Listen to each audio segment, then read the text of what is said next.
So this is really just an experiment, test out a new iPhone I've got, see if the camera's any good. And things, I thought I'd just tidy up some stuff at the same time and talk about the boring aspect of knife making, because some of the stuff you see is, you know, pretty flash and it's pretty cool, doing things, making a knife out of steel and forging it and whacking it with a big hammer. And I've fallen prey to this when I've done some stuff where I've taken a blade 800 degrees and thrown it into a thing of oil and it flames up and it looks pretty cool. But probably the majority of the time, where all the hard work and effort goes, is finishing, at least for me. And the finishing is just boring. You take little bits of sandpaper and you try and get rid of all the little scratches that's left, because making a knife essentially is making scratches in steel, sometimes big scratches when you take a huge chunk out to shape it, sometimes little scratches when you're just trying to tweak something or get a nice finish on stuff. But the majority of it really is just boring old sandpaper, and it wears pretty quickly. Sandpaper is expensive. Now I use other things as well. I use all stones and things like that, but depending on the aspect of what you're working on, you need different equipment or different materials. So right now what I'm trying to do is finish shaping up this knife that I've been working on, which is a kind of a similar to a Loveless drop point, but nothing near his skill level. But everyone's got to start somewhere. But yeah, it's a drop point blade with an with a entirely separate but joined up brass hilt, Makata scales, which are attributed to Loveless. I'm not sure if it's true or not. Loveless bolts, which I use two colour ones, so brass and a stainless steel thing through the middle.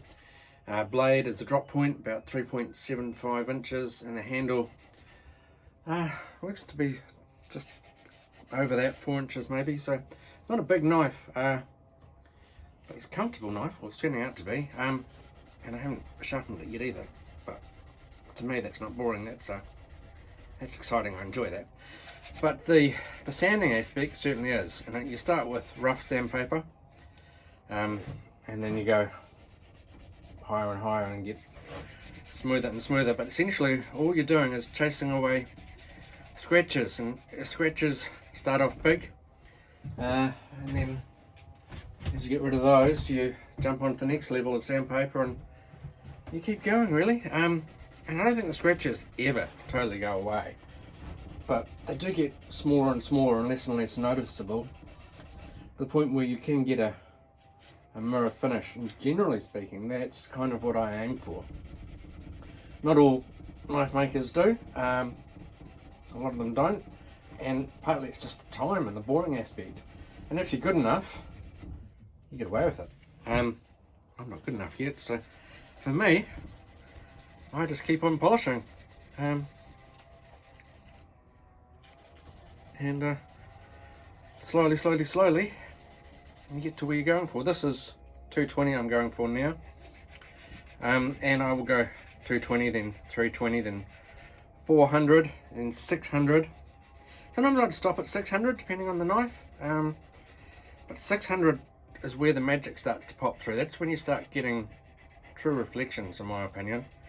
And then 800, 1000 and 1200. And if I'm usually working on 1000 or 1200, I'm working on it wet, so I will put CRC or WD-40 or something down to make the sandpaper kind of glide over the steel and the micarta and the glass and whatever I'm using. And it just seems to give it an even smoother finish. Of course, some smoothness isn't always good, because like this is micarta and it's slightly grippy at 220. When I take it to 1000, it won't be grippy at all. And you want it kind of slightly grippy when you're doing stuff, but like I say with micarta, I can finish it beautifully for you, And then you can just take a bit of sandpaper and rough it up again.